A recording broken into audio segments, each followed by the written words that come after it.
Passamos, então, ao nosso próximo painel, que fala sobre o futuro da mobilidade.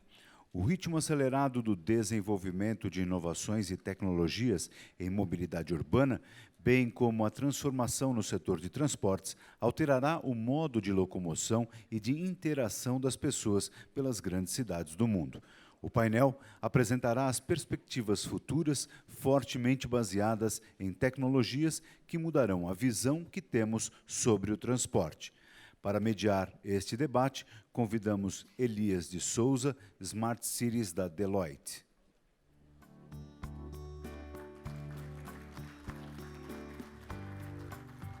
Como debatedores, convidamos ao palco Alexandre Masaki, Commercial Director da Alstom,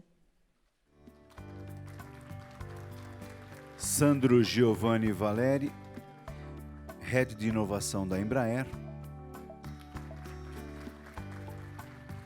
Daniela Sviatek, coordenadora do Índice de Mobilidade Corporativa, Milton Aschel, Government and Institutional Relation da Grow Mobility, Davi Miyake, diretor de operações da 99 App.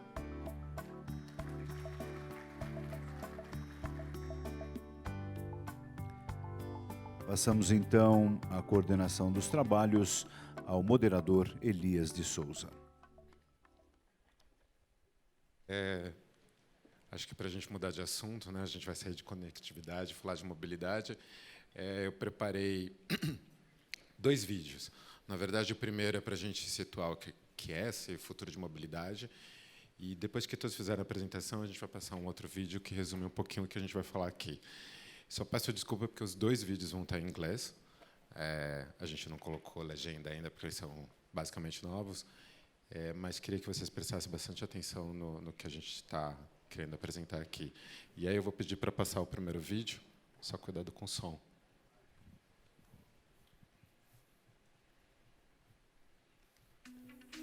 Esse é o segundo. É o segundo. Está escrito vídeo 1.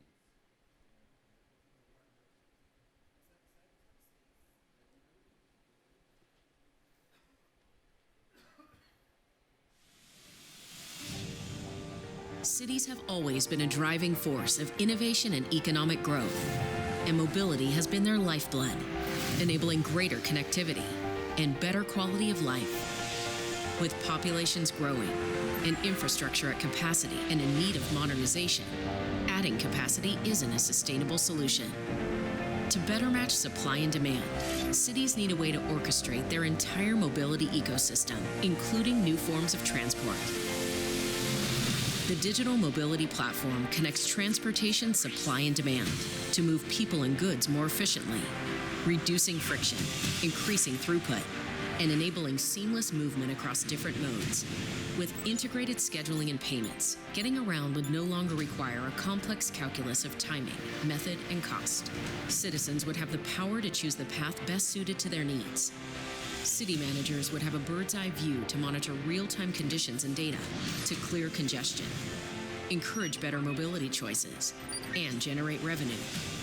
The Digital Mobility Platform delivers the insights to make our cities more connected, healthier, and more livable.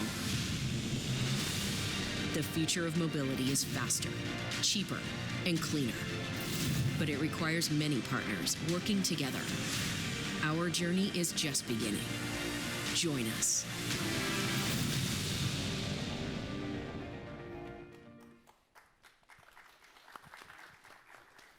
E para a gente começar a discussão um pouquinho sobre o futuro da mobilidade, nada melhor do que falar sobre transporte sobre trilhos, e aí eu peço para o Alexandre Masaki começar a sua palestra.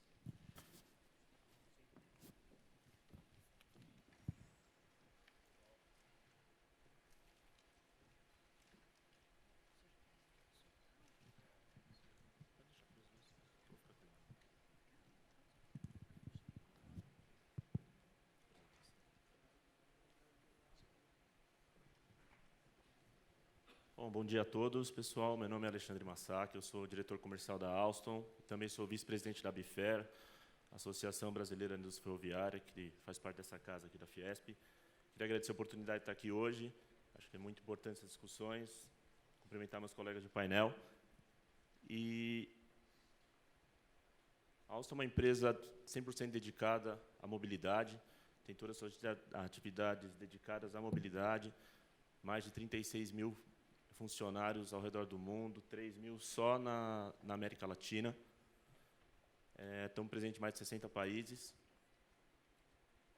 E eu não podia deixar de focar hoje para falar sobre inovação. Nós estamos falando sobre o futuro da mobilidade, então inovação é algo que a gente tem que focar e a gente tem que investir, porque a gente considera que a inovação é que vai trazer os benefícios e vai trazer tudo que a gente necessita para esse futuro que está vindo cada vez mais rápido.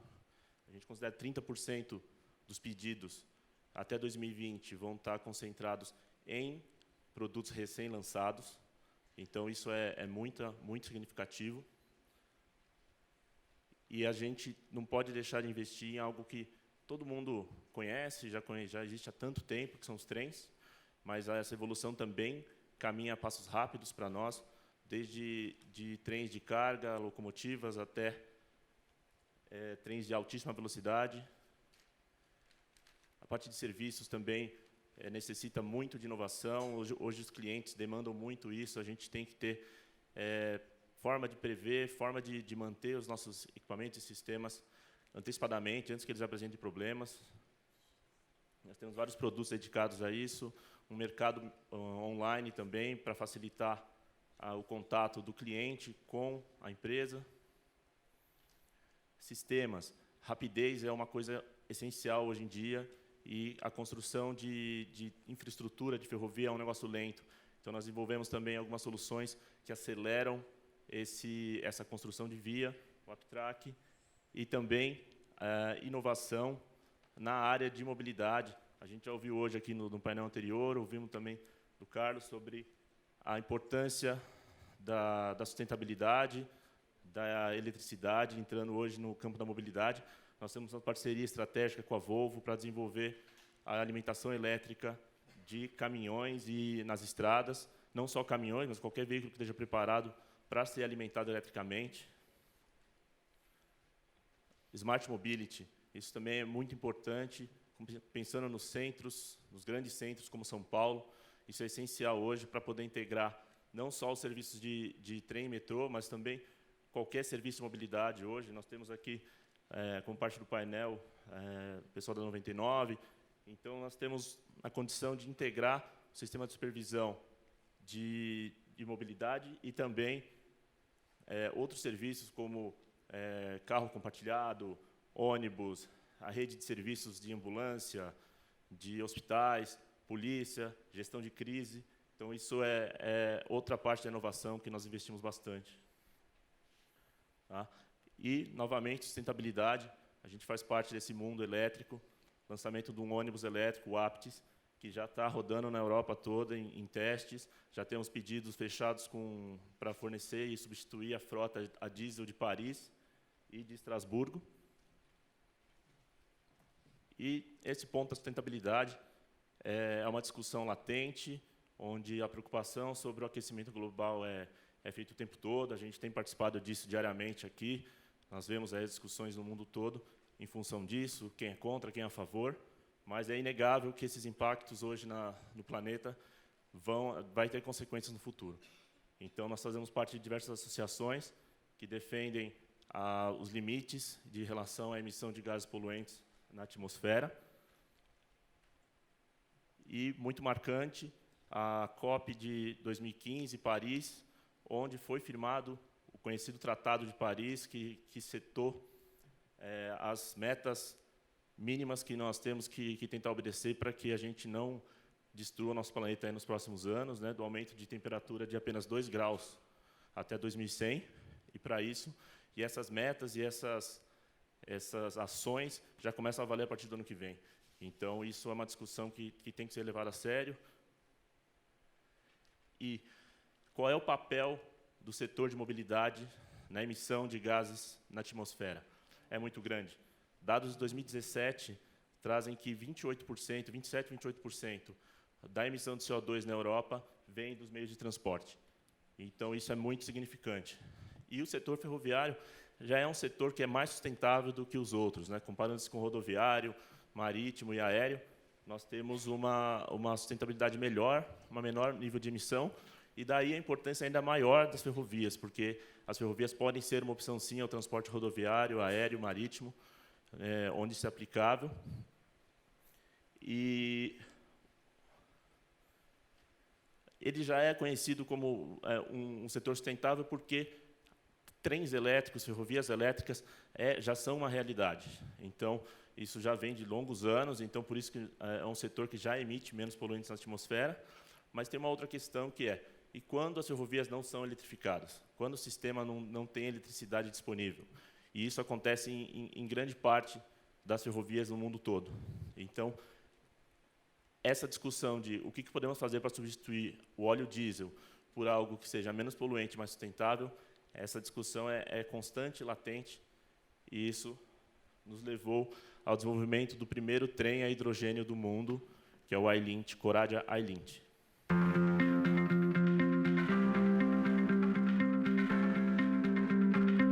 The environment is one of today's main issues, with all societies being concerned. Alstom has for years taken part in the environmentally responsible approach of developing comprehensive, non-polluting solutions for the sector of rail transport. Today, rail operators mostly use diesel trains to operate passenger service on non-electrified networks. Now, Alstom offers a CO2 emission-free regional train and a silent alternative, Coradia iLint.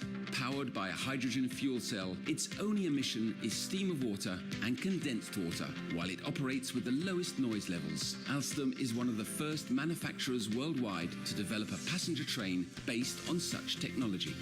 Thanks to this technology, Coradia iLint enables sustainable train operation while its performance matches that of regular regional trains. Coradia iLint is special for its combination of different innovative elements: a clean energy conversion, a flexible energy storage capacity, and smart management of the traction power and remaining energy. The principle relies on a fuel cell, which produces the electric power. It's the core of the system. The fuel cell is supplied with hydrogen on demand. By combination of hydrogen with oxygen from ambient air inside, the fuel cell produces the electric energy needed to supply the vehicle. The efficiency of the system also relies on the storage of energy in high-performance lithium-ion batteries. They accumulate the energy not immediately used in order to later supply it as needed. This results in a better efficiency of the fuel consumption. Alstom has also designed a smart power and energy management system in order to instantaneously deliver power wherever needed in the train, resulting in greater independence of the vehicle. Since the electrical energy produced by fuel cell or recovered from braking is intelligently managed, Coradia iLint matches the range and performance of similar conventional regional trains, but with nearly no impact on the environment. To make the deployment of the Coradia iLint as easy as possible for operators, Alstom provides a complete offer consisting of the train itself, its maintenance, but also the whole hydrogen infrastructure out of one hand. Alstom develops Coradia iLint in partnership with renowned German and Canadian companies boasting many years of experience in the fields of hydrogen energy and batteries. This synergy around Coradia iLint enables Alstom to introduce this technological breakthrough in the near future. As early as 2018, the first Coradia iLint will be effectively in service in Germany. Today, with Coradia iLint, Alstom is taking a considerable step towards the rail of tomorrow.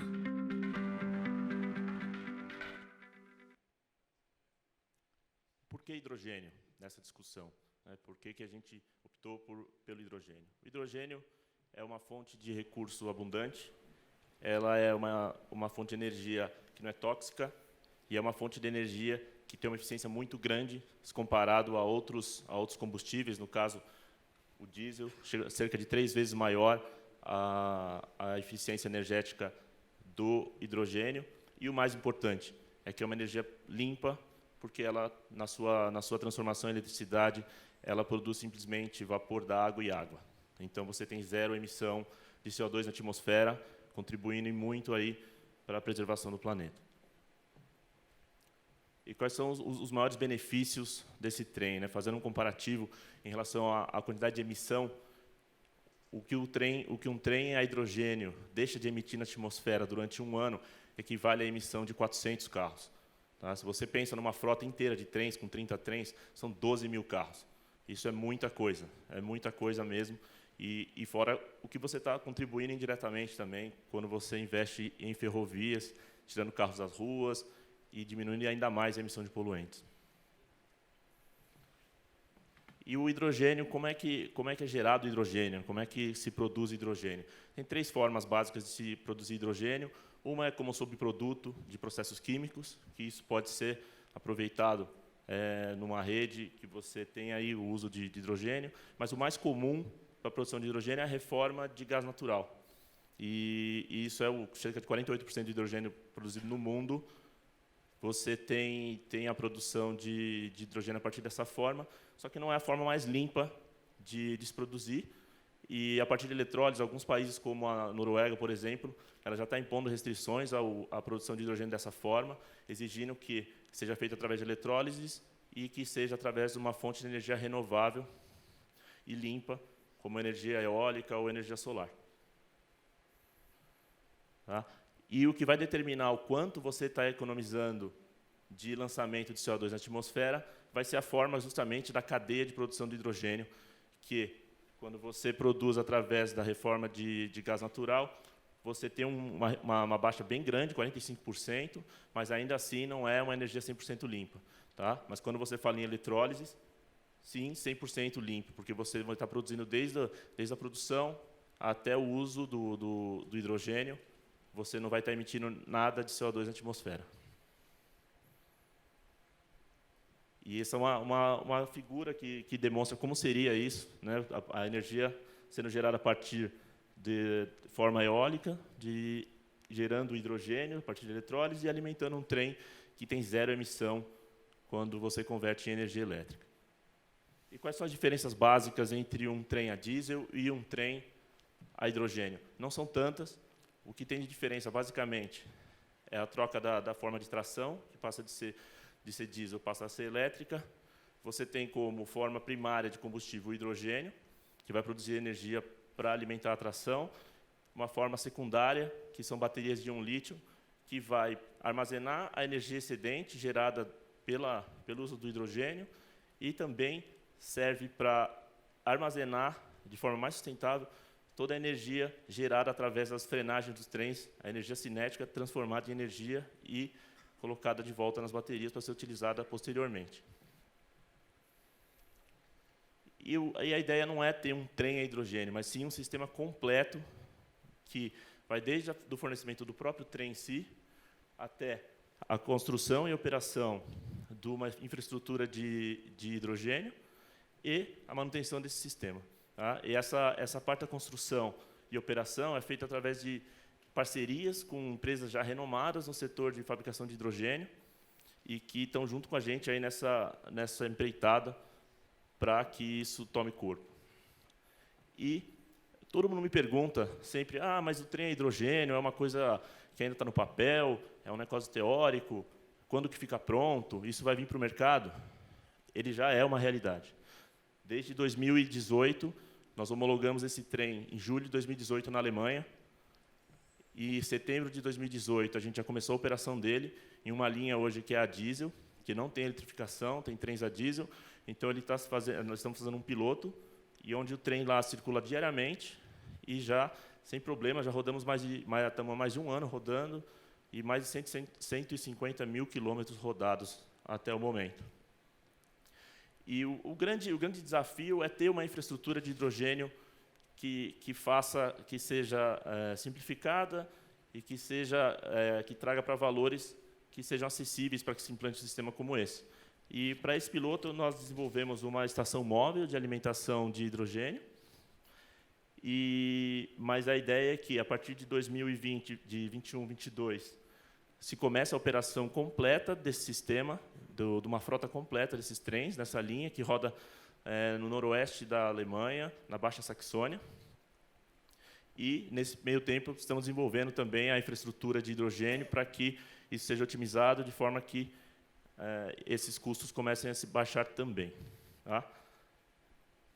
Esse é o Corad iLint, o trem do futuro. Muito obrigado.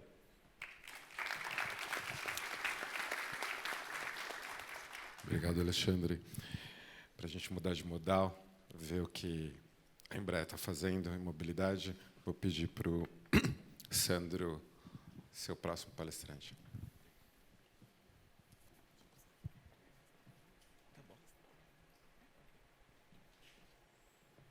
Bom, esperar. Ok. Bom dia ou boa tarde. Eu quero agradecer pelo convite de poder falar aqui a respeito da Embraer e das nossas mensagens a respeito da construção do futuro da mobilidade. Então, primeiro, eu preciso fazer uma introdução para deixar essa mensagem. Hoje, a Embraer é uma empresa com 4 unidades de negócios, são 4 negócios. Nós temos uma unidade de aviação comercial. Essa unidade é onde que tem as aeronaves que vocês voam na Azul, e muitas aeronaves nos Estados Unidos. Nós temos uma unidade de aviação executivas, que temos desde jatos pequenos até jatos grandes para aviação executiva. Temos uma unidade de defesa e segurança, que atua com aeronaves de defesa, mas também com sistemas de defesa, sistemas de monitoramento de fronteira, operação de satélite, controle de tráfego aéreo.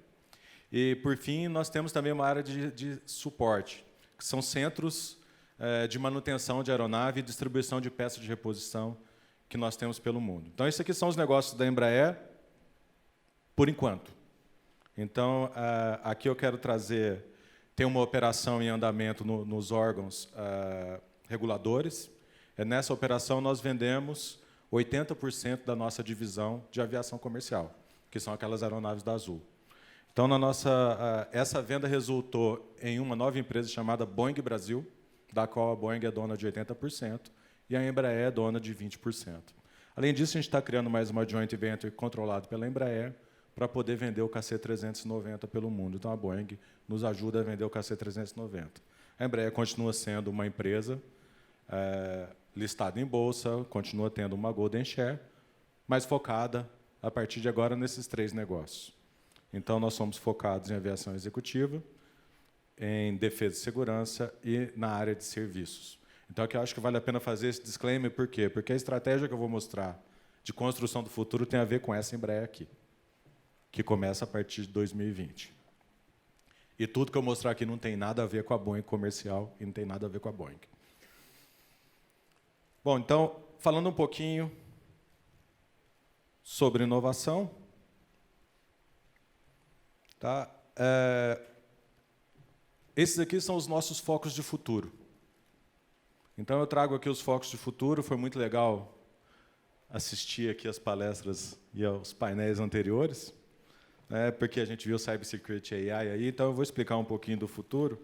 Então, para nós, a nossa construção de futuro, a nossa estratégia de futuro, nós acreditamos em aeronaves autônomas e elétricas. E a gente está começando a construir essa estratégia hoje. Isso em geral. Além delas serem autônomas e elétricas, a gente está criando um novo nicho, que eu vou falar um pouquinho, com um pouco mais de detalhe nas cidades, que é o nicho de mobilidade urbana aérea. Isso vai trazer uma cadeia nova. E, para nos apoiar nisso, nós estamos criando um negócio de serviços baseado em plataformas. Eu vou mostrar um exemplo de uma plataforma nossa que já está no ar. E aí, depois, nós temos outros verticais de concentração, que é aquilo que vai sustentar essa estratégia de futuro. Ao entender que o futuro é digital, inteligência artificial é um foco nosso, para que a gente tenha certeza que nós temos inteligência artificial em todos os lugares onde a gente precisar. Assim como, se tudo é digital, tudo é hackeável, então nós temos uma concentração muito grande em cybersecurity, para ter certeza que isso está seguro. E nós continuamos trabalhando no nosso core, para melhorar a experiência dos passageiros, para melhorar a eficiência da aeronave em termos de peso e custo, e para a gente ter uma fábrica 4.0 mais eficiente. Então, isso daqui é uma história sobre o futuro, sobre as nossas concentrações. E o que está acontecendo aqui no nosso mercado? Então, o que nós temos hoje são as tecnologias emergentes acontecendo numa velocidade muito diferente do que acontecia no passado. E essas tecnologias que vocês estão vendo são aquelas que, de alguma maneira, afetam a nossa vida.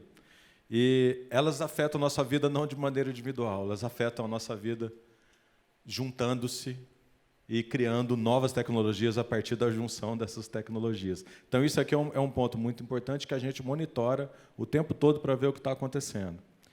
Além disso, isso está trazendo o quê? Está trazendo uma classe de novos competidores para nós. Então, as startups estão chegando e competidores que competem pelo mesmo cliente oferecendo outros modais. Então, esse mundo muda para nós e muda muito. Tá? Então, aqui eu posso mostrar exemplo. A gente tem o Facebook competindo com a gente, trazendo modal aéreo. A gente tem o Google competindo com a gente, enquanto nós temos startups novas, trazendo novas soluções que trazem essa competição. E como que a gente está enfrentando isso? Nós estamos enfrentando isso nos organizando por horizontes. O que isso quer dizer? Nós classificamos 3 horizontes de inovação. Um horizonte 1, que é o core, que são os produtos que nós temos hoje, com os serviços que nós oferecemos hoje para os clientes que a gente conhece hoje. Então, a gente investe mais ou menos 80%, 70%, 80%, depende do ano. Todo o nosso investimento fica no core, que é onde, afinal de contas, dá o dinheiro hoje. Mas um pedaço do dinheiro vai para o futuro. Esse pedaço do futuro começa no horizonte 2, que é quando nós exploramos ou um cliente que nós não conhecemos ou um produto, serviço que nós não conhecemos. Então, o exemplo mais recente que nós temos disso hoje são as corvetas, que nós estamos foram adquiridas pelo governo federal. Nós fizemos uma parceria com a ThyssenKrupp. Então, isso é o horizonte 2. E o modelo, o que a gente quer dizer com isso? O horizonte 1 a gente trabalha igual sempre, da maneira, com os nossos processos, da maneira que nós trabalhamos. O horizonte 2, normalmente, a gente faz uma parceria ou um spin-off ou uma aquisição. E o horizonte 3, que é quando não temos nem produto, nem cliente, que é o caso do táxi voador, que eu vou falar logo, nós criamos uma subsidiária chamada Embraer X, que ela tem processos dedicados e maneira dedicada para poder trabalhar com esse tipo de inovação. Então, falando aqui um pouco sobre o futuro, existe uma aeronave chamada, por enquanto, Electric Vertical Takeoff and Landing. Não tem nome ainda desse tipo de aeronave, porque eu diria que ela está na intersecção entre um jato, um helicóptero e um drone. Então, a gente não consegue dizer muito bem que tipo de produto que é esse. Então, esse produto começa a voar nas nossas cidades em meados da década que vem. É uma aeronave elétrica, e, no começo, a operação dela vai ser uma operação mais parecida com um metrô aéreo. Serão rotas fixas nas cidades, com pontos fixos de decolagem. E ele vai ter aproximadamente 15 minutos, no máximo, de voo, que dá São Paulo-Campinas. É uma velocidade mais ou menos 200 milhas por hora. E ele recarrega enquanto está acontecendo o load e o unload das aeronaves. A nossa proposta, esse projeto é feito em conjunto com o Uber. Tá? Nossa proposta é que a gente tenha um custo para o passageiro, quando a gente atingir a maturidade do mercado, muito próximos aos praticados pelos aplicativos hoje, pelo Uber. Para construir essa aeronave, a gente também precisa modificar a maneira como a gente vai fazer o controle de tráfego aéreo urbano. Porque o que vai acontecer é um aumento de densidade muito grande nas cidades.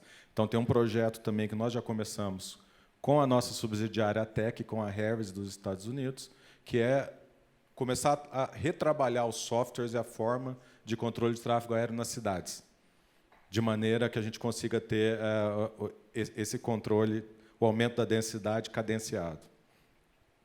E eu quero voltar para cá. Eu vi que estava um pouquinho fora de ordem.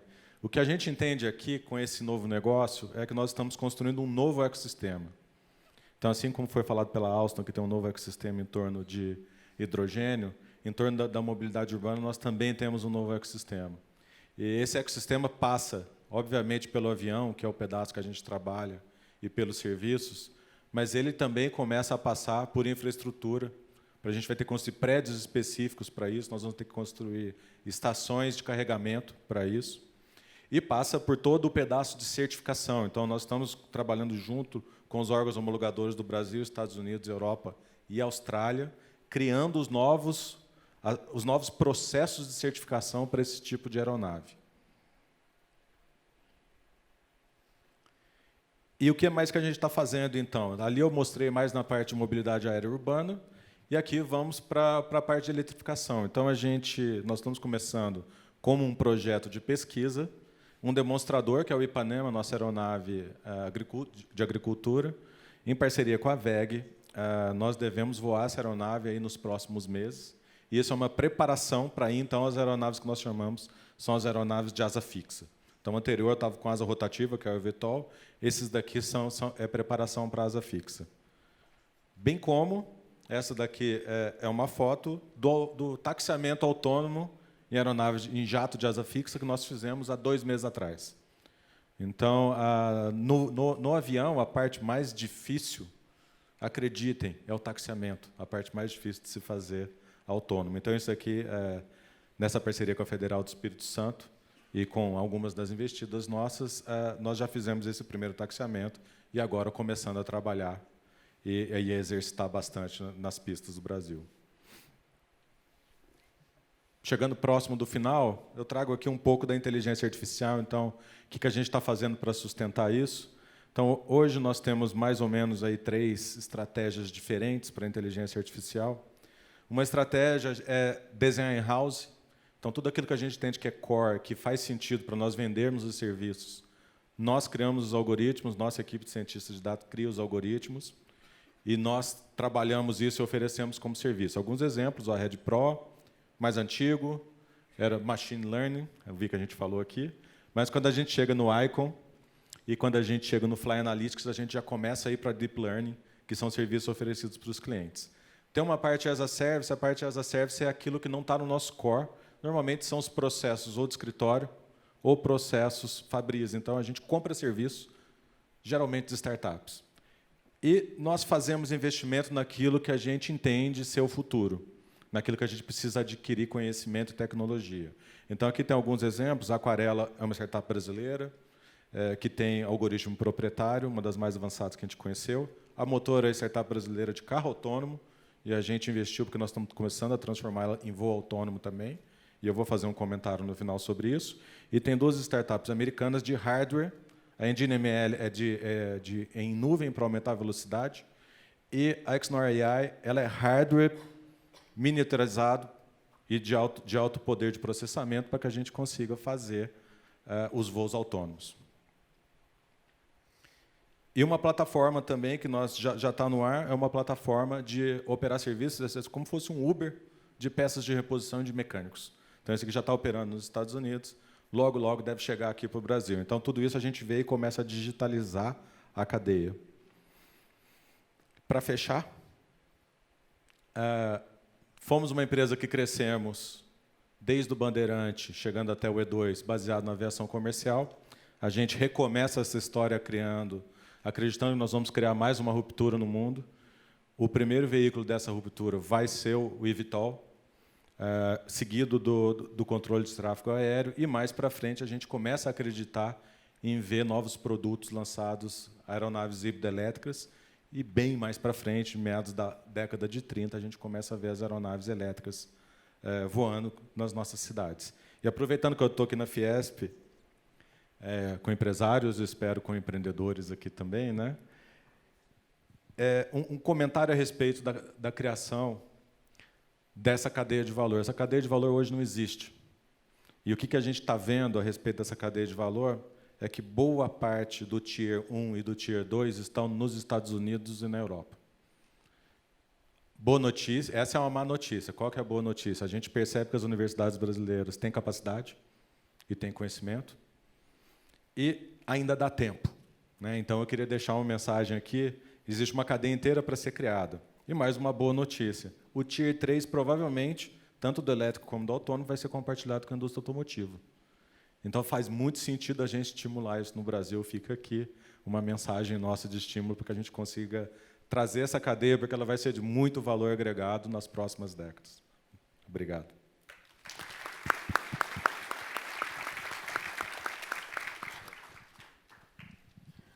Obrigado, Sandro. A próxima pessoa que eu vou pedir é a Daniela, para a gente falar um pouquinho de informações. Daniela, eu sempre faço um pouquinho de propaganda, né? Ela está no privado agora, mas ela foi do setor público. Acho que isso dá um conhecimento bem amplo do que ela conhece de mobilidade. Foi uma das fundadoras do MobLab, e o trabalho que ela fez no MobLab é super interessante porque ela traz a inovação realmente para a mobilidade urbana. E agora ela está fazendo o índice de mobilidade corporativa. E ela vai falar um pouquinho sobre informações de mobilidade, né? Bom dia, agradeço, Elias, pela introdução, agradeço ao Fies pelo convite. É engraçado, eu vejo esses eventos, acho que eu perdi a conta de quantos painéis eu falei que tem o título Futuro da Mobilidade, e eu sempre falo do presente, né? É engraçado como a gente tem que começar hoje para mudar as questões que a gente pensa lá no futuro. É muito legal, eu gostei que o Sandro, você trouxe bem, você falou muito do futuro, mas depois você trouxe para o presente, como é que a gente constrói, que tipo de investimento, como é que a gente começa a mudar hoje e transformar hoje para fazer esse futuro. Eu vim trazer uma coisa bem diferente do que eu já falei nos meus 6 anos de inovação em serviço público no MobLab, que foi o primeiro laboratório de inovação em governo no Brasil para a mobilidade urbana. E hoje eu estou trabalhando com corporate mobility, mas acabo trabalhando nas mesmas áreas, que é dados, startups e mudança, uma abordagem pragmática de trazer esse futuro da mobilidade para a gente. Então, eu vim dizer para vocês falar de pesquisa, uma pesquisa que vai mudar a mobilidade. Aonde que eu aperto? Para onde que eu aperto isso? Deu. O Elias já adiantou, eu vou apresentar para vocês uma iniciativa no Brasil que é nova, chama-se Índice de Mobilidade Corporativa. Tem um nome, mobilidade corporativa, mas é uma abordagem completamente diferente de mobilidade corporativa no Brasil. A gente está trazendo uma coisa nova. É uma abordagem que é bastante comum já nos Estados Unidos. Existe uma organização chamada Best Workplaces for Commuters nos Estados Unidos. E, para quem entende inglês, quando eu falo a palavra commuting, fica bem mais fácil entender do que eu estou falando aqui. No Brasil, a gente chama de deslocamento, casa, trabalho, trabalho, casa. Fica enorme. Quando eu falo no commuting, a gente fica muito mais fácil entender, porque é uma abordagem que a gente ainda não tem no Brasil. Nos Estados Unidos, as empresas, os trabalhadores qualificados, eles olham o ranking do Best Workplace for Commuters para escolher onde eles vão trabalhar. No Brasil, a gente está começando essa pesquisa com o piloto agora em 2019, e a gente conversa com as empresas nem sabem como é que é. Eu vou me preocupar com como que o meu funcionário está vindo de casa para o trabalho. Assim, é uma coisa bastante estranha, e é bem divertido a gente trabalhar com coisa nova e coisa estranha. O que é o Índice de Mobilidade Corporativa? Ele é uma pesquisa, um índice e um ranking. Na prática, a gente vai começar a estudar como que é feito ou como que é não feito, né? Essa gestão da mobilidade dos deslocamentos casa-trabalho, casa dos funcionários, das empresas. E, primeiro, nós fazemos esse levantamento, é uma pesquisa.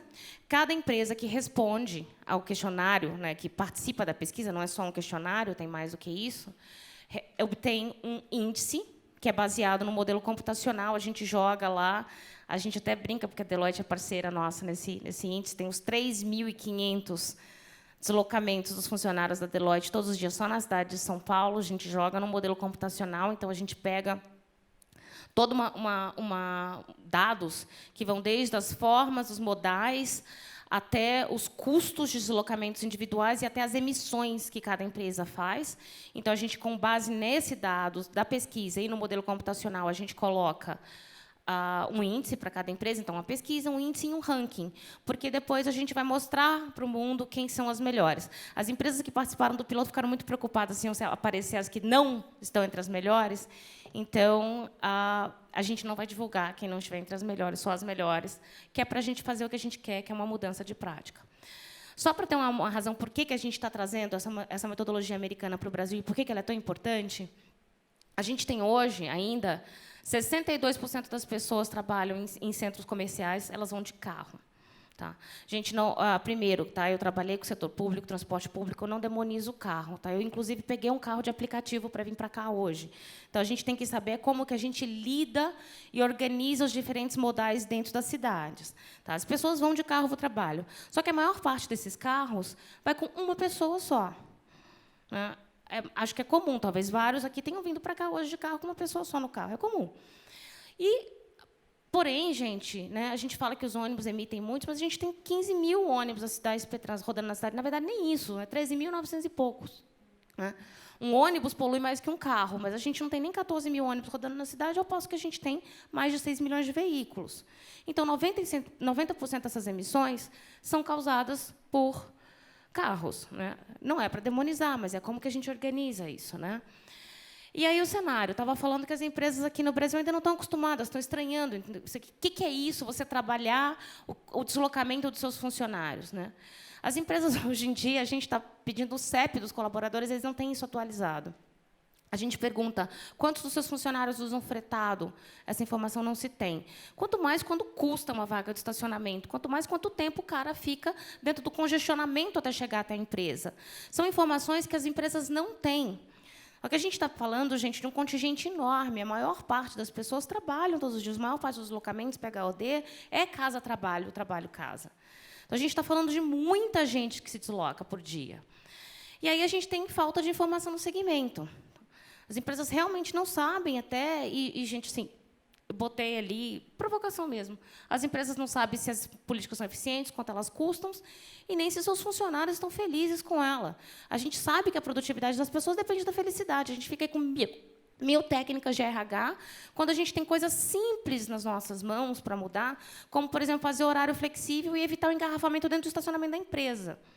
Então, a gente está chamando a atenção para questões que são bastante práticas, resultados pequenos, ações pequenas que podem ter resultados grandes. Então, as empresas não estão sabendo isso, não estão sabendo quanto custa.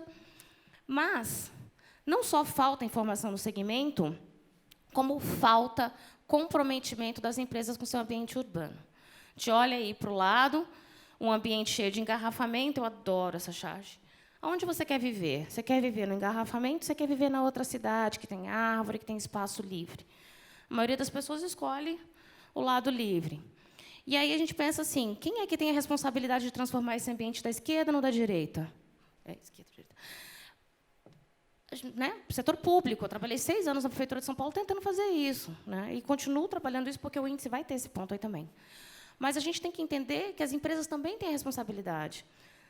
E também podem ter muita ação nisso. Não só a responsabilidade. Poucas coisas podem fazer uma grande diferença para a gente ir do lado da esquerda para a direita. Então, com o índice, uma plaquinha de tempo chegou para mim, já perdi noção.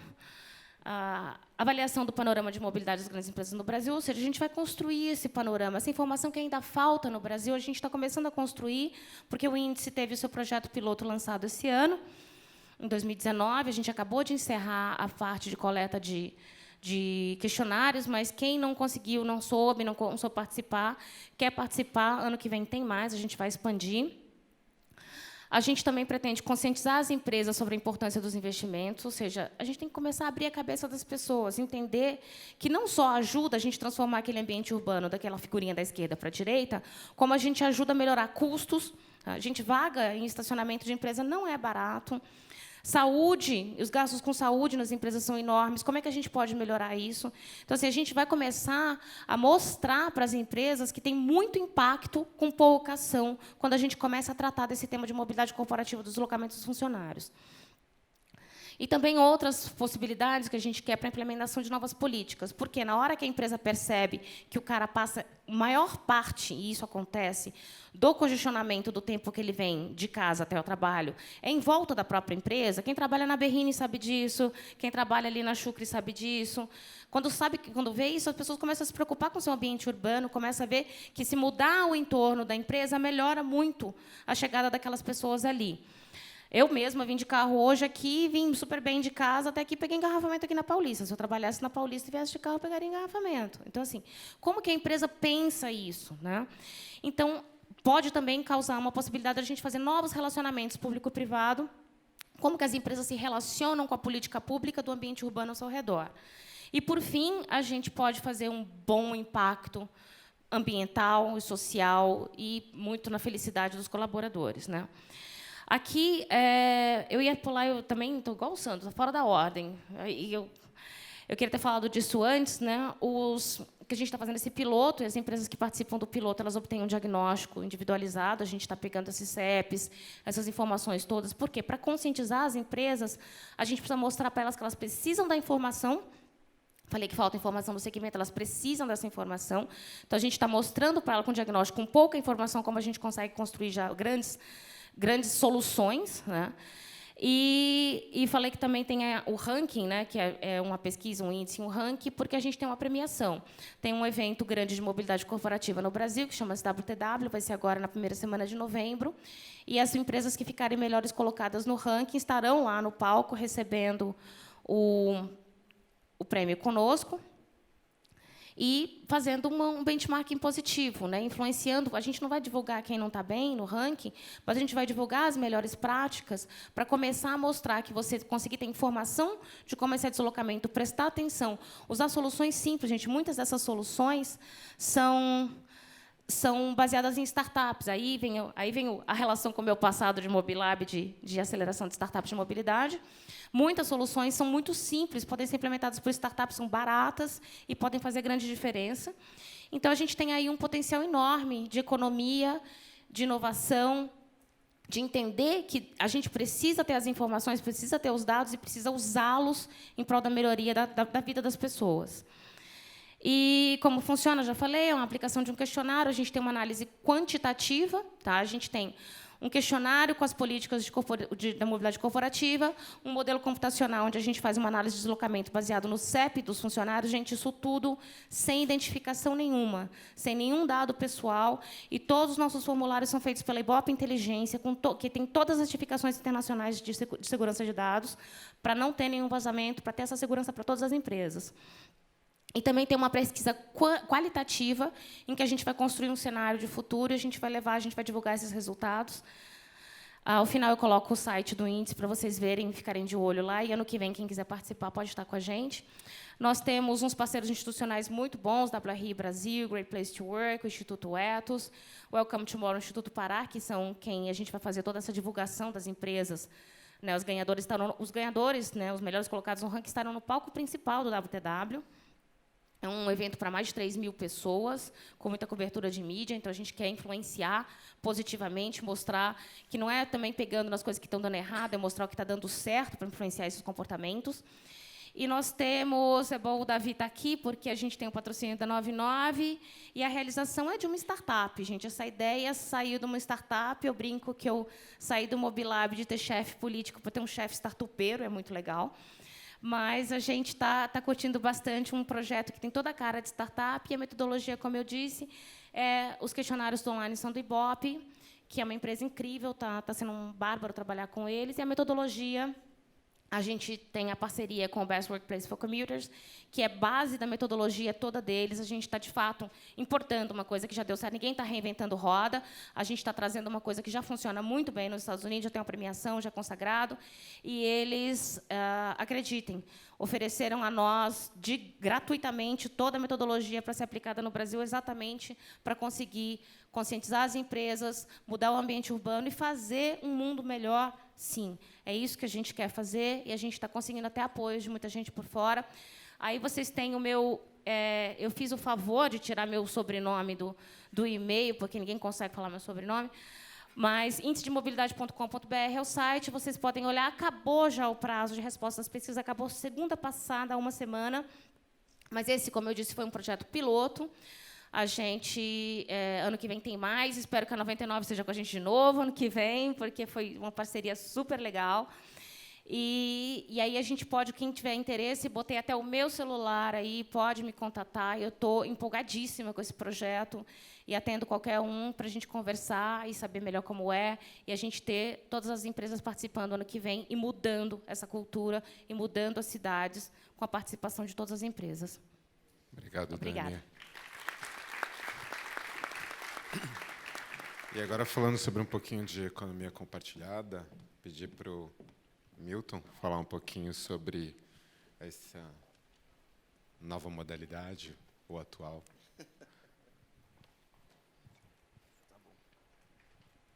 Bom dia a todas e a todos. Agradeço a Fiesp, é muito legal estar aqui. Falando de algo que não deixa de ser inovação, mas também de ser realidade. É muito legal também que a Dani me falou antes de mim, que já trouxe alguns conceitos sobre o tal do commuting, que é o seu deslocamento diário entre o seu trabalho e a sua casa, o seu trabalho e a sua universidade, o seu trabalho e o seu hobby. Então, é sobre isso e para isso que a Grow nasceu. Só para também organizar um pouquinho, a Grow é a junção de duas startups, uma startup brasileira chamada Yellow, fundada pelos fundadores da 99 e pelo Eduardo Musa, que foi dono da Caloi, e pela Green, que é uma startup mexicana. Quem é que nós somos? Hoje, a Grow é a terceira empresa, maior empresa da América Latina em micromobilidade. Eu vou explicar para vocês o que é micromobilidade, é um conceito muito novo, mas que tem tudo a ver com São Paulo, tem tudo a ver com o Brasil, tem tudo a ver com o Smart City, tem tudo a ver com a nossa realidade hoje e daqui para frente. É a maior da América Latina. Hoje a gente está em 7 países, são 23 cidades, na verdade 25, 17 no Brasil, nós acabamos de abrir mais 2 cidades aqui no litoral. Hoje a gente já está batendo aí no Brasil mais de 1.000 funcionários, sendo 2.000 na América Latina como um todo, 130.000 equipamentos na América Latina, entre bicicletas, bicicletas elétricas, patinetes elétricos e motos elétricas. Já estamos batendo aí mais de 15 milhões de viagens também e mais de 100 milhões de dólares investidos na empresa como um todo. Então, como eu adiantei, hoje a Grow é uma empresa que tem os patinetes, que são chamados de scooters, fora do Brasil. São os patinetes verdes e amarelos que vocês veem aqui em São Paulo, bastante aqui na Avenida Paulista, Itaim, Faria Lima. As bicicletas tradicionais, tração humana, a Yellow, a que a gente atua aqui no Brasil. Bicicletas elétricas, essas motos elétricas que a gente ainda não tem no Brasil, deve estar chegando aí para o ano que vem, mas que existe já no México, uma operação muito interessante, uma operação interessante também que a gente começou na Colômbia. Tudo isso compartilhado, tudo isso disponível para que o usuário retire e estacione onde ele bem entender, desde que, obviamente, não atrapalhe a circulação de pessoas, o estacionamento seja permitido. E também uma carteira virtual que serve para você conseguir gerir toda a compra de créditos, toda a circulação financeira que esse sistema traz. Lembrando também que essa carteira tende também a crescer bastante. Qual que é a nossa missão? De novo, a nossa missão é difundir a micromobilidade. O que é micromobilidade? Micromobilidade é um termo muito novo que se insere na mobilidade urbana, que é nada mais, nada menos que o tal do commuting. São esses deslocamentos pequenos. A gente tem um cálculo aí que os nossos deslocamentos têm no máximo aí até 3 quilômetros, através de modais alternativos. Então, eu não estou falando do carro tradicional, combustão. Eu posso estar falando do carro elétrico, eu posso estar falando das motoelétricas, das patinetes, das bicicletas. Eu não tenho emissão e eu sou conectado, ou seja, eu disponibilizo este equipamento através de uma plataforma tecnológica. A gente viu na apresentação do painel anterior a penetração que os celulares têm tido. Isso tende a aumentar cada vez mais, e tanto na micromobilidade quanto na adoção de tecnologia para que isso aconteça, e a 99, Uber, Cabify tem mostrado isso também. O Brasil ele deixa de ser um país que acompanha tendências mundiais e passa a ser parte da tendência mundial. Quando eu falo sempre sobre micromobilidade, falo sempre sobre patinete, sobre as regulamentações e os eventuais atritos que essas novas formas de transporte trazem para as cidades, eu digo sempre que o Brasil ele ele dita regras. Os exemplos de regulamentação que saem para patinetes e bicicletas compartilhadas, seja em São Paulo, em Porto Alegre, no Rio de Janeiro, eles servem de modelo e têm sido estudados para modelos de regulamentação na Europa, nos Estados Unidos, porque, no que tange à micromobilidade, o Brasil ele tem sido linha de frente para isso. Mas o que é importante a gente colocar aqui é que a Grow, com todos esses equipamentos, ela não é a solução da mobilidade urbana. A gente é parte dessa solução. O meu equipamento ele não vem para substituir o transporte ferroviário de passageiros. O meu equipamento ele não vem para substituir linhas estruturais de ônibus, um sistema de ônibus inteligente, um sistema de ônibus moderno. Ele vem complementar. Então, quando eu digo que a minha função, a função da micromobilidade e a Grow se propõe a resolver o problema da primeira e da última milha, obviamente que esse commuting, que esse deslocamento até o trabalho, ele vai se dar de diferentes maneiras. Acho que o vídeo que você passou no começo mostra bastante isso. Então, hoje, a gente já tem algumas cidades como São Paulo, como Porto Alegre, onde a gente vê um fenômeno que ele é global, acontece em Los Angeles, acontece em Paris e acontece hoje em São Paulo. Que fenômeno é esse? Eu tenho usuários que pegam um patinete lá na Zona Norte, vão de patinete até o metrô Santana, pegam a linha azul do metrô, fazem uma outra conexão na linha amarela, descem ali na estação Faria Lima do Largo da Batata, pegam um outro patinete, pegam uma outra bicicleta e vão até o Itaim. Ou seja, eu consigo já atender, e por isso que o Brasil tem sido pioneiro nisso também, eu consigo hoje atender um usuário nas duas pontas. O que esse usuário estava fazendo antes? Das duas, uma. Ou ele pegava o carro dele, saía lá da Zona Norte, vinha bem até um pedaço e parava no trânsito da Faria Lima, e tinha uma pior qualidade de vida para isso, desconhecia a cidade que ele vivia, chegava estressado, passava muito tempo no trânsito e emitia carbono. Ou esse cara fazia parte do trajeto dele de ônibus, e geralmente um ônibus em São Paulo, que infelizmente ainda não é das melhores, da melhor qualidade, ou então ele usava parte do trajeto dele com a 99, com a Uber, mas nunca ele tinha a possibilidade de fazer um trajeto todo a partir daquilo que ele decidisse fazer. Então, é muito claro isso. O meu modal, seja a bicicleta, seja o patinete, seja até a moto elétrica, ele não é destinado para o percurso todo.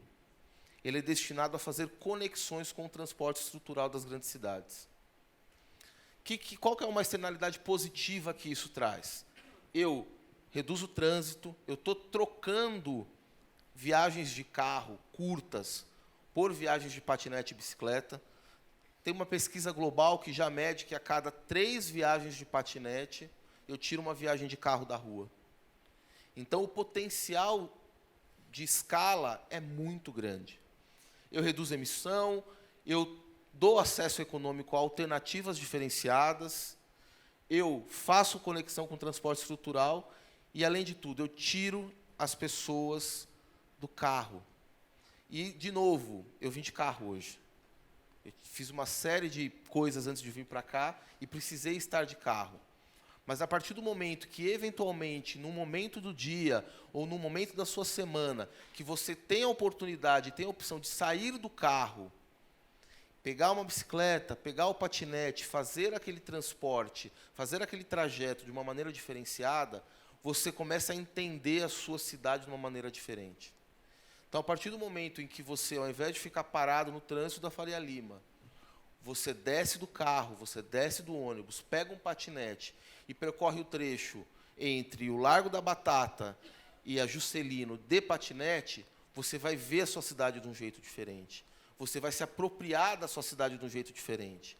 Você vai cobrar o poder público de um jeito diferente, pela calçada que está danificada, pela calçada que é mal cuidada, pela ciclovia que precisa de investimento. E isso só acontece quando você consegue ter outras opções que não o carro. De novo, essa é uma indústria da micromobilidade que veio para ficar. Esse é um gráfico que eu sempre gosto de mostrar, que é da NACTO. A NACTO é a Associação Mundial das Secretarias de Transporte Público no mundo. O que ele mostra aqui?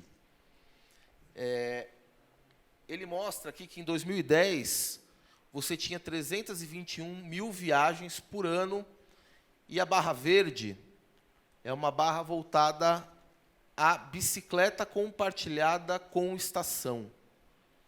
Aqui no Brasil, num movimento muito ousado e empreendedor, a Tembici e a Sertel lançaram os primeiros modelos, apoiados pelo Itaú. Então, a barra verde aqui é o modelo docado, que você precisa pegar a bicicleta numa estação e devolvê-la em outra estação. Isso vem até 2017, quando surgem os primeiros modelos de bicicletas compartilhadas sem estação, que é o caso da Yellow, em São Paulo, no Brasil, onde você não necessariamente precisa deixar a sua bicicleta em uma estação. Você aumenta a percepção de liberdade que a pessoa tem. Então, em 2017, você teve um pouquinho de aumento, aí, cerca de 9 milhões de viagens, e em 2018 você já teve um pouco mais.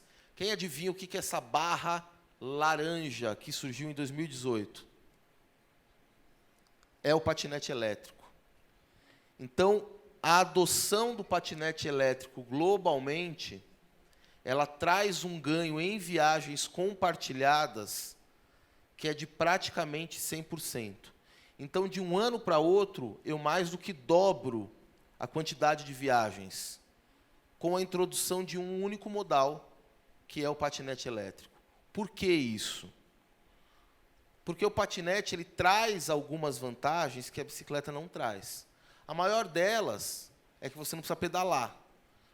Você que pode e que pretende chegar no teu lugar de destino e não pode estar suado, não pode estar, vai chegar para uma reunião, vai chegar para uma aula, para alguma coisa, você vai optar pelo patinete e não pela bicicleta.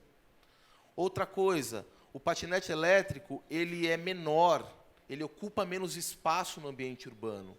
Então, a tua oferta consegue ser maior. E a nossa perspectiva aí para 2019 é que essa barra aqui aumente ainda mais. Aqui também tem um outro gráfico, que ele está um pouquinho difícil de visualizar, mas eu vou explicar para vocês.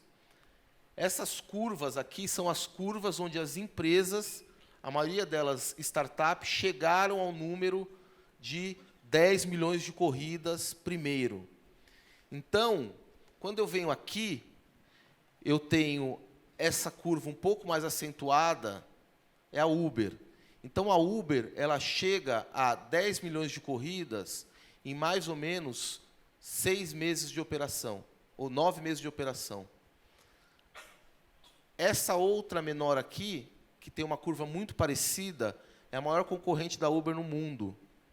Quer dizer, a Didi é a maior... Depois meu colega da 99 aqui vai falar que eu errei. A Didi é a maior concorrente da Uber no mundo, mas a Lyft ainda é a maior concorrente da Uber nos Estados Unidos. Ela tem uma curva muito parecida aqui. Esses dois pontos aqui, o preto e o laranja, e o verde é a Lime. Bateu 10 milhões de corridas em menos de 6 meses. E o preto é a Grow, que bateu 10 milhões de corridas em praticamente 5 meses. Então, o que você tem aqui é uma velocidade de adoção muito grande. É óbvio que tudo isso, que toda essa modernidade, que toda essa adoção traz problemas, traz sinalidades negativas. Por quê? Porque as nossas ruas não foram projetadas para isso. A gente vive os últimos 60, 70 anos de ruas e cidades planejadas para o carro. Isso é ruim? Isso é bom? Não. Isso é uma consequência do desenvolvimento urbanístico. As pessoas foram educadas e as cidades foram planejadas para o carro. Então, hoje, em São Paulo, você tem situações como essa. Quer dizer, está pior agora, porque tem um patinete parado aqui atrapalhando a passagem. Não é? Tem uma bicicleta aqui agora. Mas o que a gente faz? A gente proíbe a bicicleta, proíbe o patinete de existir, de dar mais tempo para as pessoas, porque as nossas ruas não são planejadas, porque hoje as nossas ruas são assim. Não, a gente redesenha as ruas. E redesenhar as ruas traz atritos.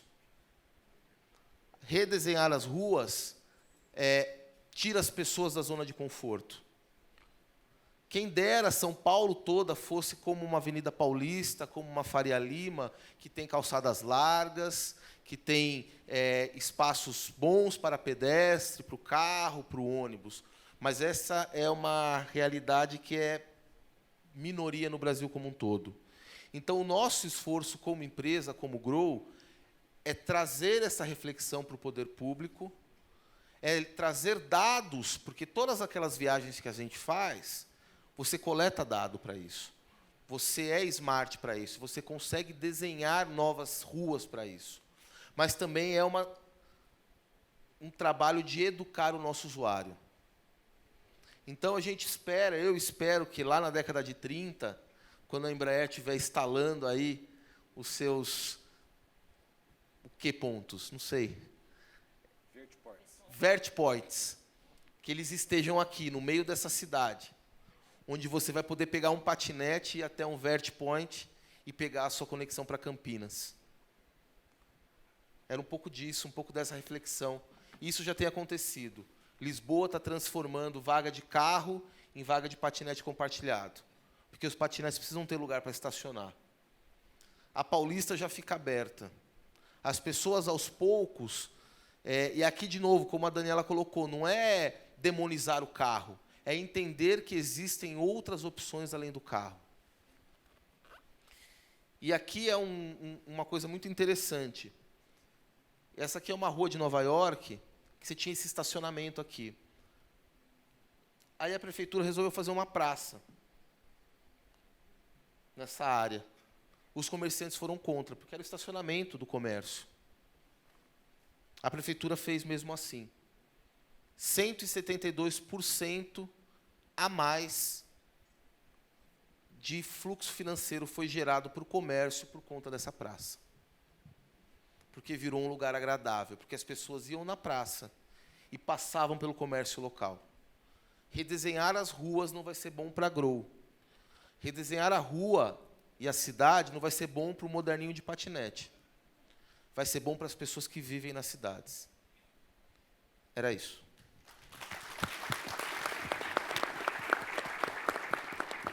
Obrigado, Milton. E último, não menos importante, Davi, você vai falar um pouquinho de inovações da internet das coisas na mobilidade urbana, né? Pessoal, boa tarde. Obrigado, Fiesp. Meu nome é Davi, eu sou diretor de operações e de produto da 99. E hoje eu vou falar para vocês um pouco sobre a construção do futuro da mobilidade, né? Vamos só esperar aqui o pessoal carregar a nossa apresentação. Perfeito. Tá? E antes até da gente falar um pouco sobre o futuro, eu gostaria de responder uma pergunta que geralmente eu sempre recebo toda vez que eu vou em um evento como esses, que é o seguinte: por que nós temos tantos unicórnios na indústria de mobilidade, né? Unicórnios são aquelas startups com valuation de mais de $1 bilhão. A gente tem aqui alguns exemplos, a 99 com mais de $1 bilhão de valuation quando foi vendida para a Didi. Depois nós temos lá no Southeast Asia a Grab com 10 bilhões. Na Índia a gente tem a Ola com 7 bi. E a Didi, que tem um valuation de mais de $50 bilhões. Até o nosso concorrente, que eu não coloquei aqui, apesar do IPO deles não ter sido tão bom, eles ainda assim têm um market cap de algumas dezenas de bilhões de dólares, né? E a resposta para essa pergunta é porque nós somos disruptores em uma indústria de mais de $7 trilhões. Tá? Então, aqui são dados do banco Goldman Sachs. São dados até um pouquinho desatualizados de 2016, mas vocês podem ver ali do lado esquerdo, temos o PIB mundial, dos quais 7 trilhões são gastos com mobilidade. Do lado direito, a gente tem a quebra, né? Então podemos ver ali 1,7 com compra de veículos, 0,9 com serviços de transporte e ali 4,5 com custos recorrentes, que são manutenção, gasolina, né? Mas uma coisa é certa, dentro disso tudo, o grande protagonista é o carro próprio. E, apesar de o valor inegável que o carro próprio gerou para a sociedade, essa popularização fez com que as nossas cidades se tornassem car first, né? O nosso querido colega ali da Yellow mostrou algumas coisas, né, que estão acontecendo com as nossas cidades, e eu quero compartilhar com vocês também. Isso daqui é uma foto real de Beijing, tá? Então, aqui são as pessoas tentando voltar do feriado do Ano Novo Chinês, e apesar de você ter mais de 50 pistas, por um problema que aconteceu aqui durante esse feriado, algumas pessoas ficaram mais de 24 horas paradas no congestionamento. Tá? Então, esse é um problema estrutural que nós temos, não é exclusivo da China. Aqui no Brasil, a gente sofre bastante com isso também. Então, aqui são alguns dados recentes de uma pesquisa do Ipsos, de 2019, que mostra que as pessoas aqui no Brasil gastam, em média, 127 minutos no trânsito todos os dias. Tá? Vocês podem ver a quebra ali. Tá? Então, a classe A está um pouquinho menos pior, com 94 minutos por dia, mas, de resto, classe B, classe C, D e E, todas aí gastando, na média, de mais de 120 minutos por dia, 2 horas por dia de trânsito, né? E não tem tantas diferenças assim entre homem e mulher, né? Se você transformar isso em meses, o que a gente tem é que o brasileiro ele perde 32 dias, um mês, mais de um mês por ano parado no trânsito. Tá? Então, realmente muito tempo. E a 99, a Didi, vem para ajudar a devolver a cidade para as pessoas, a reduzir esse tempo aqui. Tá? Então, vou falar um pouquinho sobre os nossos dados aqui no Brasil. 99 hoje está presente em mais de 1.600 cidades no país.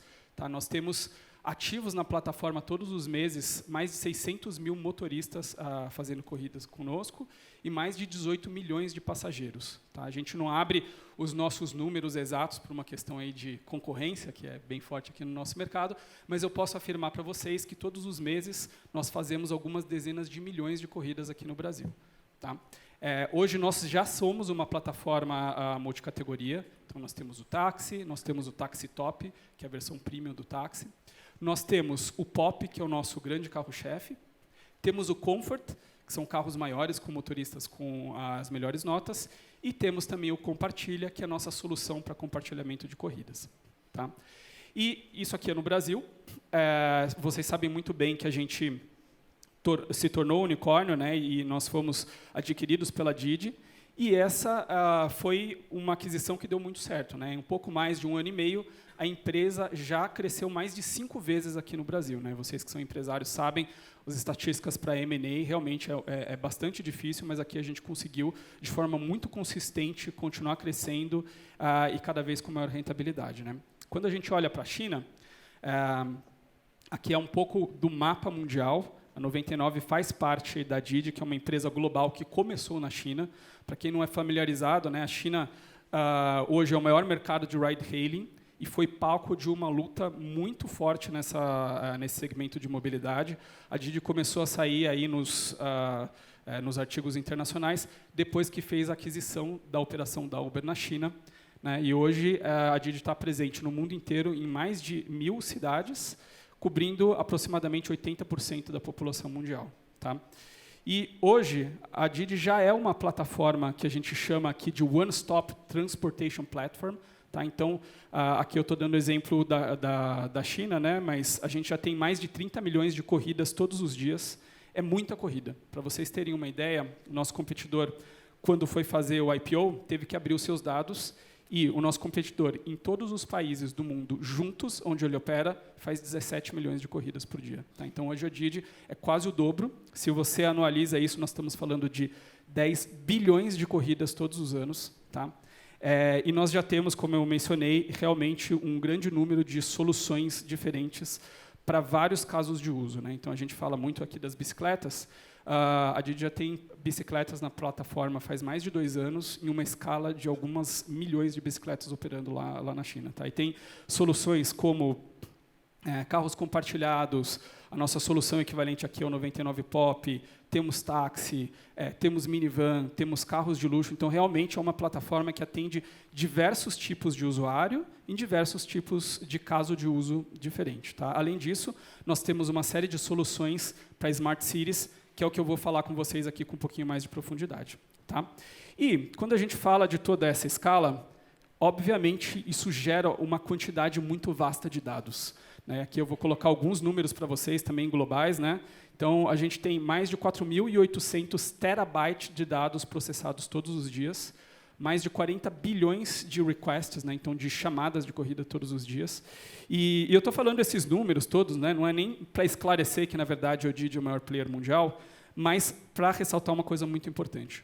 No mundo de Artificial Intelligence, não basta você ter somente os melhores algoritmos. Você precisa ter uma quantidade enorme de dados para poder calibrar esses algoritmos.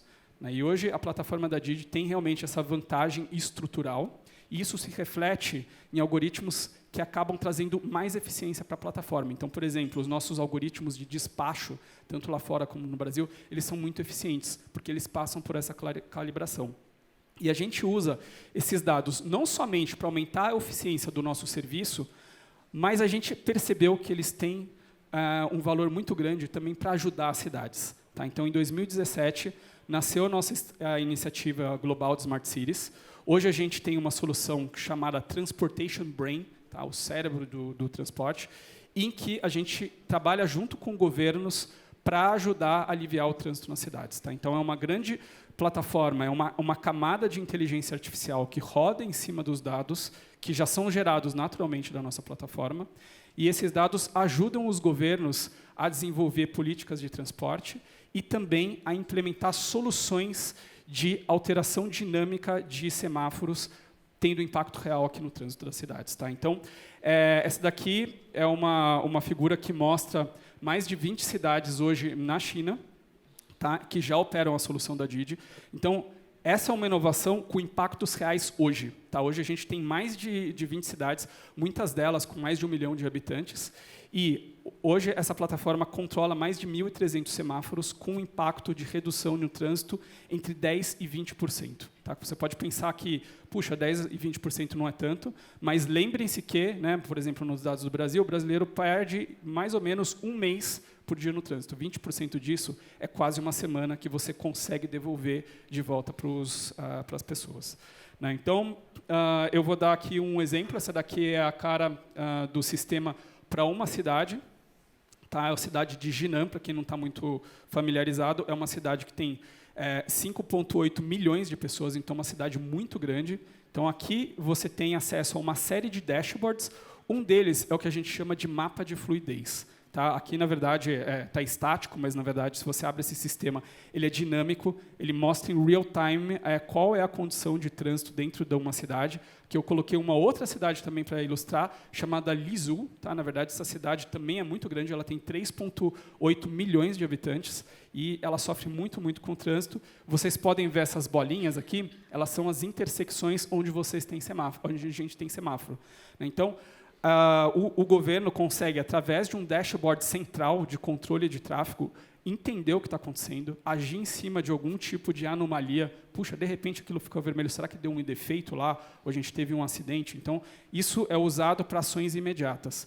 E a outra coisa que realmente é muito interessante é usar toda essa quantidade de dados e todo o algoritmo de inteligência artificial para poder fazer um redimensionamento da temporização dos semáforos em tempo real. Tá? Então, esse aí é realmente o state of the art, que a gente já tem alguns casos reais acontecendo na China, em que, de acordo com a configuração de trânsito na cidade, o sistema identifica qual seria a temporização ideal, não só de um semáforo, mas do sistema como um todo. Não adianta você ir num pontinho vermelho e mudar aquele semáforo específico. Por quê? Lembra do efeito borboleta, né? De repente você faz ele ficar verde, tudo em volta fica vermelho. Você tem que ter uma abordagem sistemática que usa essa quantidade colossal de dados para poder ter uma solução sistêmica para ajudar no problema. Tá?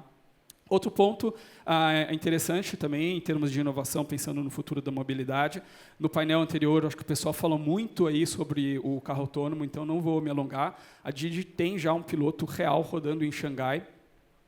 com veículos nível 4 de autonomia. Tá? Para quem não está familiarizado, o nível 4 é aquele em que os carros conseguem dirigir sem intervenção humana dentro de uma geofence específica. Tá? Então, você não pode soltar ele e mandar ele ir para Beijing e depois para outra cidade, mas dentro de um geofence controlado, o carro já é totalmente autônomo dentro da cidade de Xangai e está disponível para o público. Tá? Eu queria terminar aqui só falando que a gente disse de muitas coisas, inovações reais que já estão acontecendo na China, mas que nós estamos sim trazendo isso para o Brasil. Então, nós lançamos muito recentemente um piloto com a cidade de Porto Alegre. Aqui você pode ver o mapa de fluidez da cidade, que já foi entregue para o governo. E, de novo, eu trouxe aqui uma visão estática, mas é dinâmica. Realmente, o governo já consegue identificar o que está acontecendo em 200 semáforos da cidade até o final do ano. Tá? E a ideia é que eles possam não só identificar o que está acontecendo para ações pontuais, mas, por exemplo, avaliar o impacto de mudanças que foram feitas na cidade, como, por exemplo, a introdução de um corredor de ônibus. E até o final do ano, os nossos algoritmos estão sendo aqui calibrados com os dados, e a gente vai trabalhar em conjunto para colocar uma indicação de retemporização dos semáforos visando o aumento da eficiência, não só considerando o tempo de parada, mas a sincronização desses semáforos. Tá? Então, isso é real, já está acontecendo também no Brasil. A gente está muito contente de poder trabalhar não só na mobilidade do dia a dia, no nível de indivíduo, mas de uma forma coletiva, gerando valor para as nossas cidades. E é isso.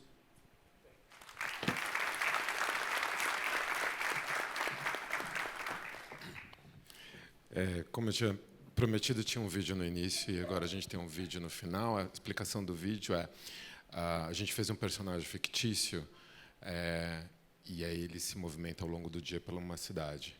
Você pode colocar?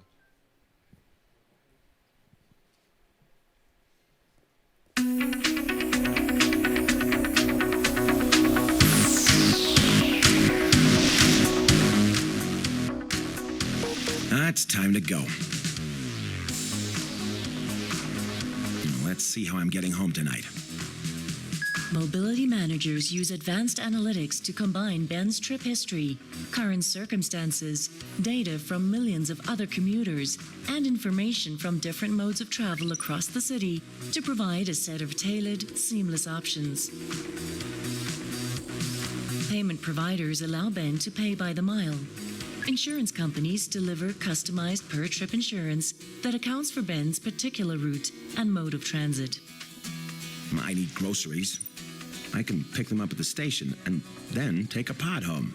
But I can still get some exercise by biking to the train.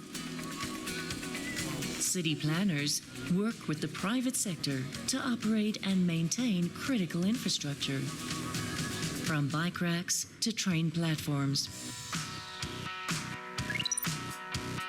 Physical assets are increasingly smart and connected, allowing constant real-time monitoring. Perfect timing. And I don't even need to take my phone out of my pocket to board. Digital infrastructure suppliers provide ubiquitous, high-speed connectivity for a smooth and secure online experience. Milk, eggs, bread, ice cream? Yeah, why not?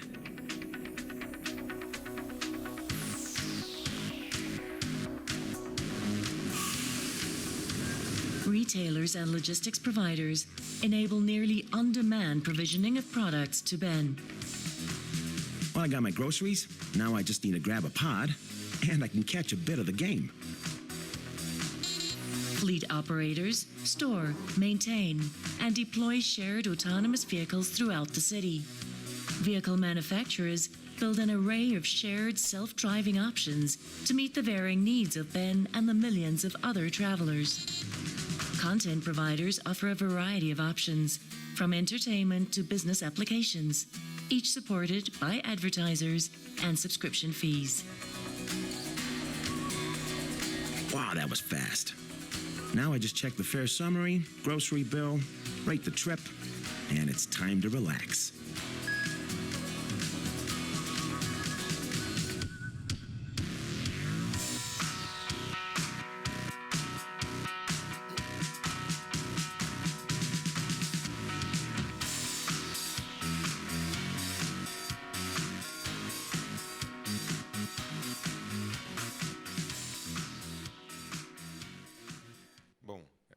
passado da hora, vocês sabem que a gente não vai ter espaço para perguntas, mas eu queria pedir 2 minutinhos para a gente finalizar. Acho que o importante que vocês viram no vídeo, e é a mensagem que a gente tem aqui desse painel, é o foco na mobilidade urbana, a jornada do usuário.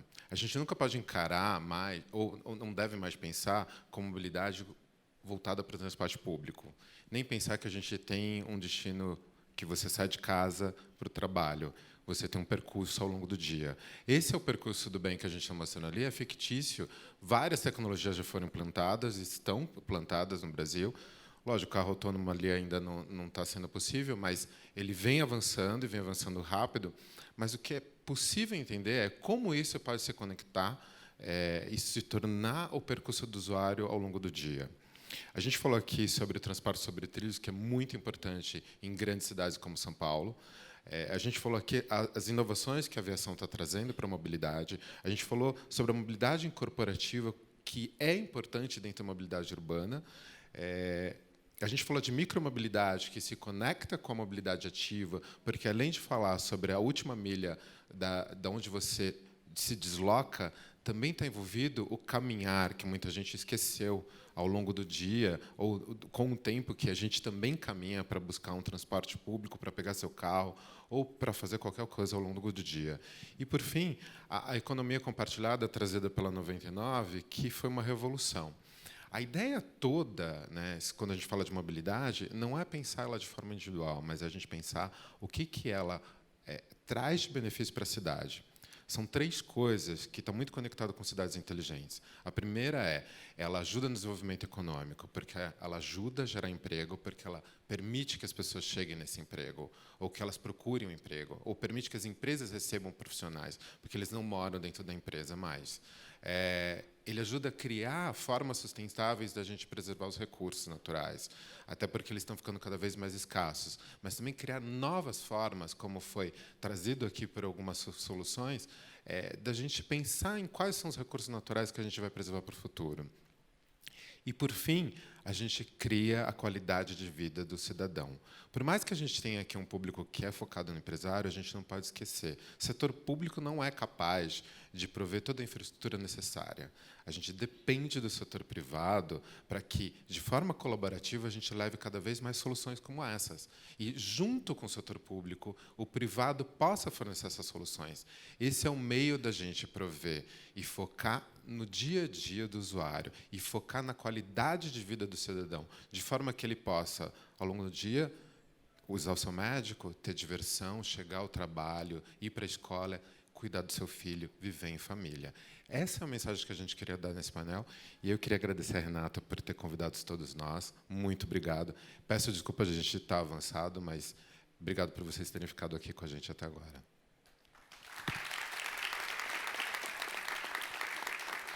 Os nossos agradecimentos também ao mediador deste painel, Elias de Souza.